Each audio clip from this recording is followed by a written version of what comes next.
Bonjour, merci de nous suivre sur notre chaîne Science au rendez-vous. Aujourd'hui, nous allons partager avec vous sur une leçon importante, le cercle. Et ici, on va voir d'abord un vocabulaire sur le cercle.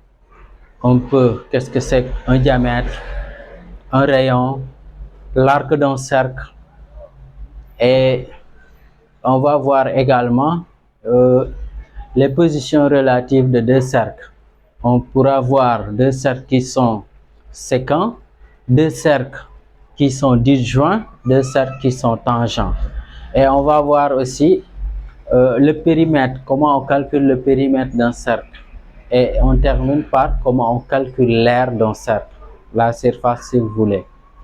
Un cercle, dès les petites classes, on trace des cercles. Donc ici, nous allons considérer ici un segment AB, donc j'ai A,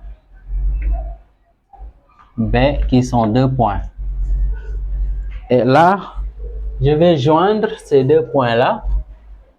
Et donc j'ai ici un segment. Et ce segment pour nous constitue en fait le rayon du cercle. Et je vais construire un cercle de centre A, donc de rayon AB. Ok? Donc ici A c'est notre centre. Moi j'ai mon compas qui est là.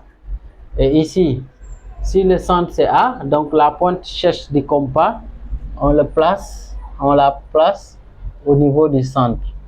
Et le reste maintenant, l'autre, on le fait passer par le point B ici.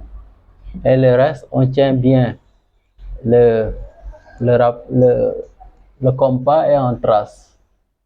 Vous voyez? Donc là, il faut bien fixer la pointe chasse. Et maintenant, vous tournez. Et ici, j'ai un cercle.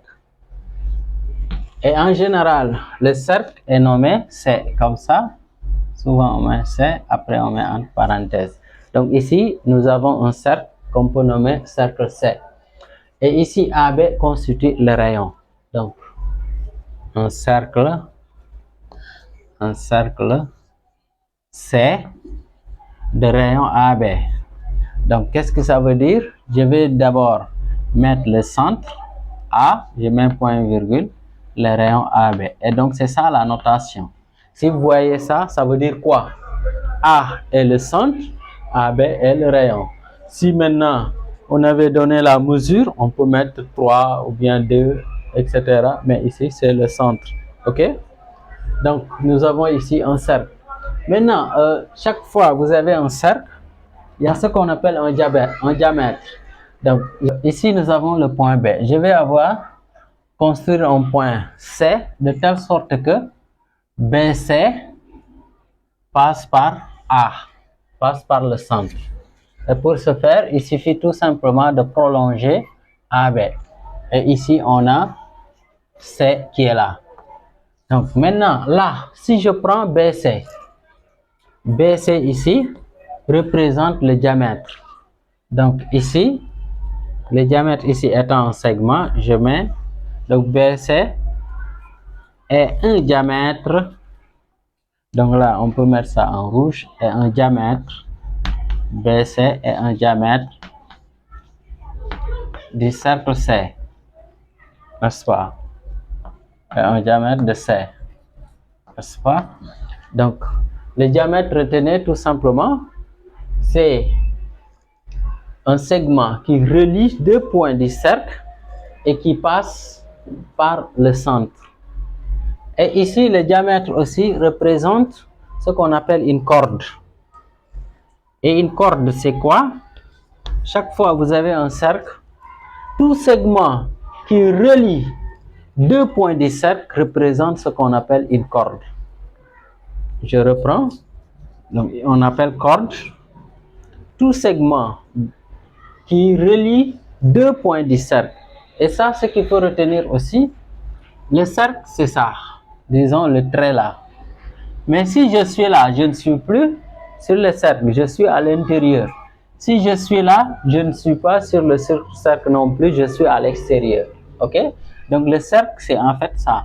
Donc, cercle, si on voulait donner une définition, on peut dire c'est un ensemble de points successifs équidistants à un centre, à un point donné, et qui donne une ligne fermée, une ligne courbée fermée. OK?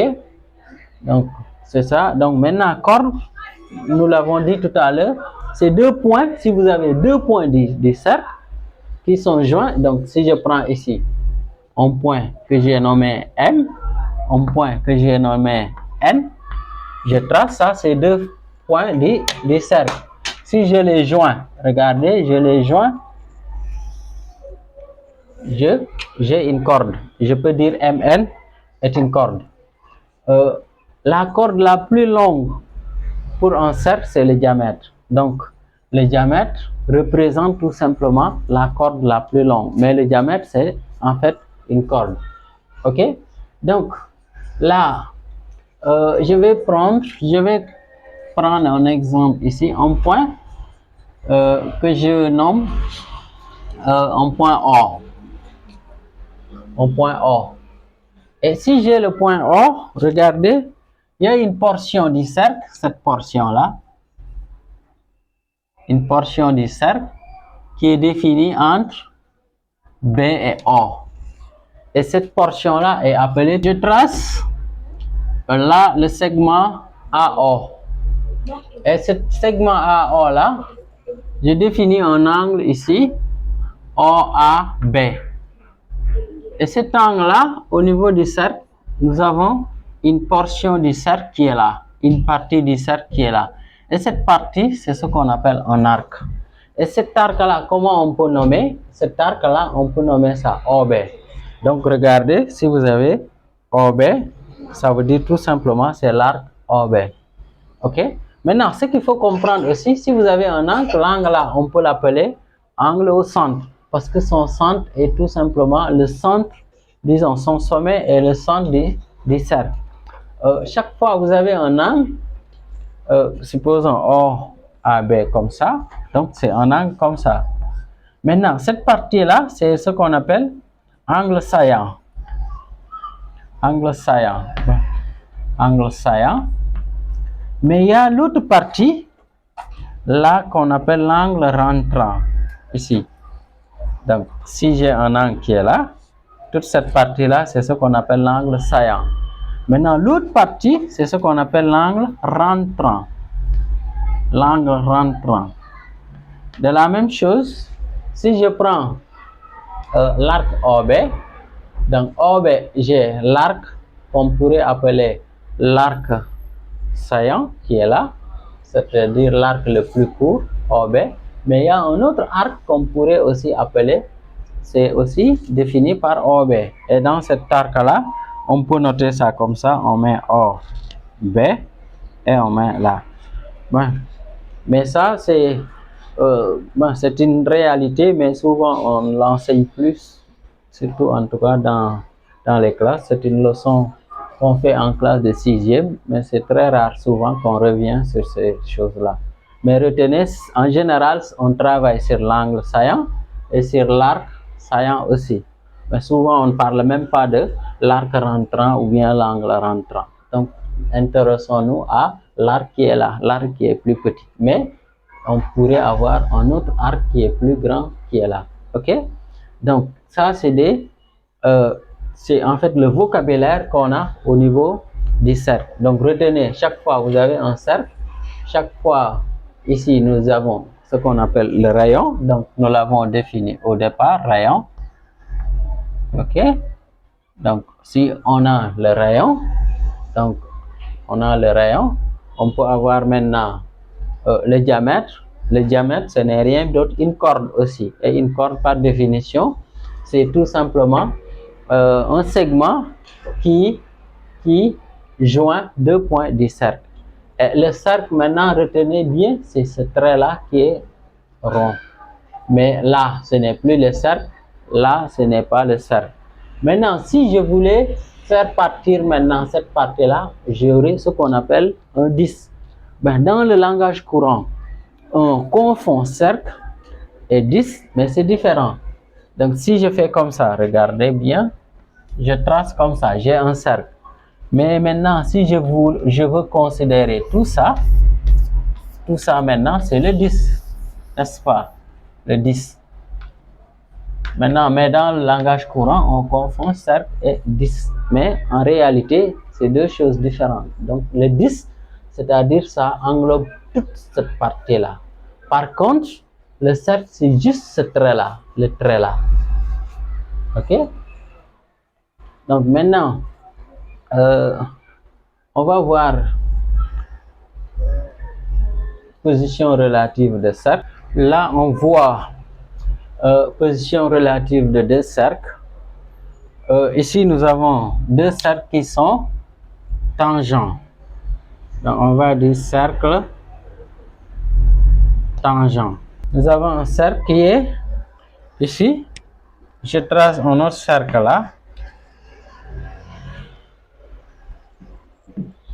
Ici, on va dire les deux cercles là sont séquents.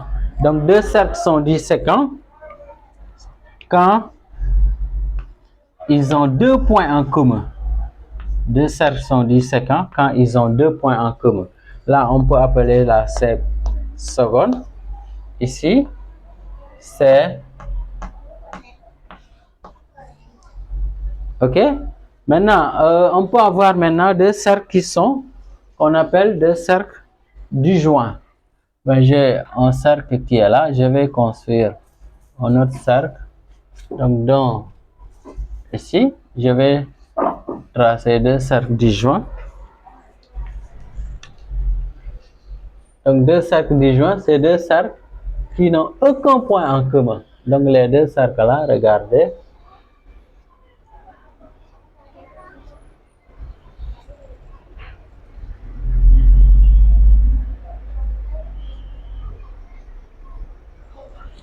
Donc, les deux cercles-là, bon, ici, on peut l'appeler C1. Ici, C2. Donc, les deux cercles-là sont dits cercles disjoints. Cercles disjoints. Donc, deux cercles disjoints, ce n'est rien d'autre, deux cercles qui n'ont aucun point en commun. Donc, c'est ces trois positions-là qu'on a. Non, deux cercles tangents, ils ont un seul point en commun. Deux cercles disjoints, ils n'ont aucun point en commun. Et deux cercles séquents, ils ont deux points en commun. Maintenant, le périmètre d'un cercle. Le périmètre, c'est très simple. Si vous connaissez le rayon, le périmètre, c'est égal à 2 fois pi fois le rayon R. Ici, ça représente le rayon. OK? Donc, le périmètre, c'est comme ça. Maintenant, surface, ou bien on va dire R du cercle. R du cercle. L'air aussi, c'est très simple. L'air, si je l'appelle ici R, c'est pi fois rayon au carré. Ici, c'est le rayon au carré. Donc, retenez ces formules-là. Une fois on a le rayon, on peut calculer le périmètre. On peut calculer maintenant aussi l'air. Et là, en général, pi, on donne environ égal à 3,14. 3,14, souvent, c'est l'estimation de pi. Donc, c'était ça qu'on voulait partager avec vous. Merci de nous avoir suivis et merci de liker la vidéo et de la partager et de vous abonner si ce n'est pas encore fait. Merci. Bonsoir.